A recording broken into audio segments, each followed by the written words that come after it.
Nah, nyo katruh ba acara Men Hairstyle Trend and Technique by Arya Dila. Ini dengan workshop dari Arya. Nah, ini dengan action di peserta memang membludak peserta kan. Nya bere. Berarti barber Aceh kan mantap.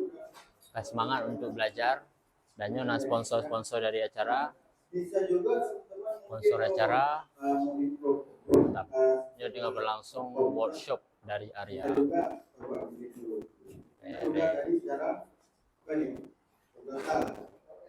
Jadi urun-urun kalian ada masalah jejak keno karena acaranya bukan untuk barber to masyarakat umum pimi aja kalian jejit. Oke? Di Pango Barakupi Banda Aceh. Dan acara lagi biasa background tetap hadir mengandung produk aja sino. Jadi me urun-urun belanja jejit jalan langsung keno. Oke?